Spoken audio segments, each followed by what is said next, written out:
मिल्लत news bulletin में आपका स्वागत है। देश और दुनिया की बड़ी खबरों के साथ मैं असरार अहमद। उत्तराखंड के हरिद्वार में कोविड-19 के मामले लगातार बढ़ते ही जा रहे हैं। इसके बाद भी कुंभ को रोकने का कोई प्लान नहीं बन रहा है।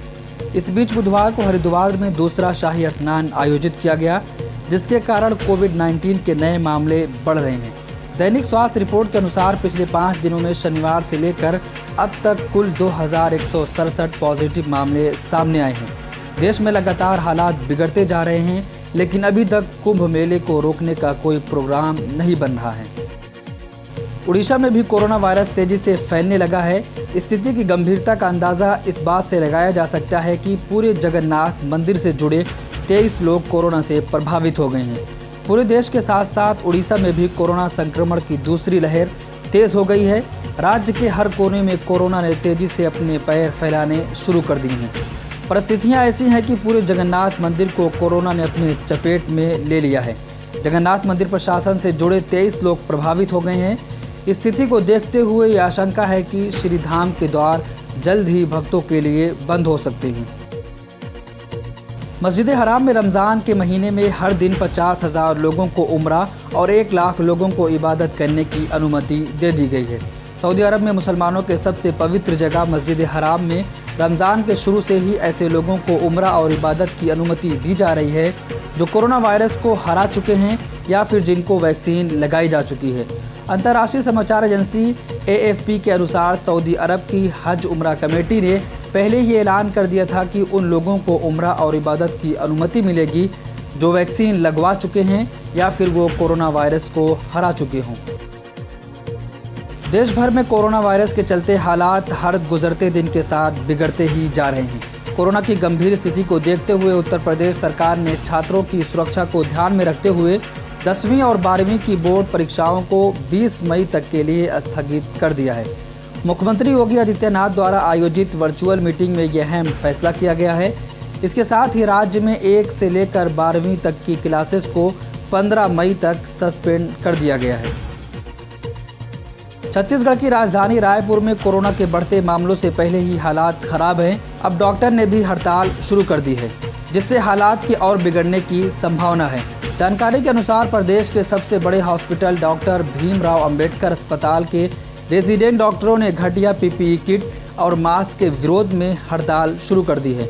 उनका आरोप है कि इन घटिया PPE किट और मास्क से ड्यूटी के दौरान 50% डॉक्टर्स कोरोना वायरस से संक्रमित हो गए हैं। रेजिडेंट डॉक्टरों का कहना है कि वे लंबे समय से कोविड-19 ड्यूटी के लिए PPE किट, N95 मास्क और दस्ताने की मांग कर रहे हैं, लेकिन प्रशासन ने इसका संज्ञान नहीं लिया है। दिल्ली के मुख्यमंत्री अरविंद केजरीवाल ने कहा कि दिल्ली में कोरोना केस तेजी से बढ़ रहे हैं। प्रेस कॉन्फ्रेंस में CM ने कहा कि दिल्ली में सख्ती की ज़रूरत है, इसलिए दिल्ली में वीकेंड में शुक्रवार से रात 10 से सोमवार सुबह 6 बजे तक कर्फ्यू लगाने का फैसला किया गया है। केजरीवाल ने बताया कि दिल्ली में मॉल और जिम पूरी तरीके से बंद रहेंगे। रेस्टोरेंट में केवल होम डिलीवरी होगी, जबकि सिनेमा हॉल 30% क्षमता के साथ संचालित होंगे। उन्होंने कहा कि दिल्ली में हॉस्पिटल बेड्स की कमी नहीं है। 5000 से ज़्यादा बेड हमारे पास खाली हैं। हमारी प्राथमिकता है कि जो बीमार हो रहा है उसको कहीं न कहीं किसी भी अस्पताल में इलाज मिल सके। केंद्र सरकार द्वारा लाए गए कृषि कानूनों का विरोध कर रहे किसान नेता राकेश टिकैत को जान से मारने की धमकी मिल रही है। राकेश टिकैत की तरफ से कौशाम्बी पुलिस स्टेशन में शिकायत दर्ज कराई गई कि बीते कुछ दिनों से एक नंबर से लगातार कॉल आ रही है, जिस पर गालियां और जान से मारने की धमकी दी जा रही है। पुलिस ने बताया कि उस पर FIR दर्ज कर लिया गया है और जल्द ही उसको गिरफ्तार भी कर लिया जाएगा। सऊदी अरब ने ईरान के यूरेनियम को 60% तक बढ़ाने की ईरान की घोषणा पर चिंता व्यक्त की है और अंतर्राष्ट्रीय समुदाय से ईरान को परमाणु कार्यक्रम से रोकने में अपनी भूमिका निभाने का आह्वान भी किया है। अंतर्राष्ट्रीय समाचार एजेंसी के अनुसार सऊदी विदेश मंत्रालय द्वारा जारी एक बयान में कहा गया है कि वे ईरान के परमाणु कार्यक्रम के विस्तार की प्रक्रिया की निगरानी कर रहे हैं। 60% तक यूरेनियम की घोषणा पर चिंता है। सऊदी विदेश मंत्रालय ने परमाणु कार्यक्रमों, अंतर्राष्ट्रीय समुदाय और प्रतिबंधों की अपेक्षाओं का पालन करने के लिए ईरान के परमाणु कार्यक्रम पर चिंता व्यक्त की है। सऊदी अरब ने कहा कि ईरान को ऐसा करने से रोका जाए, नहीं तो क्षेत्र के हालात और ख़राब होते जाएंगे। कोरोना महामारी के भयंकर संक्रमण के बीच हरिद्वार में कुंभ का मेला जारी है।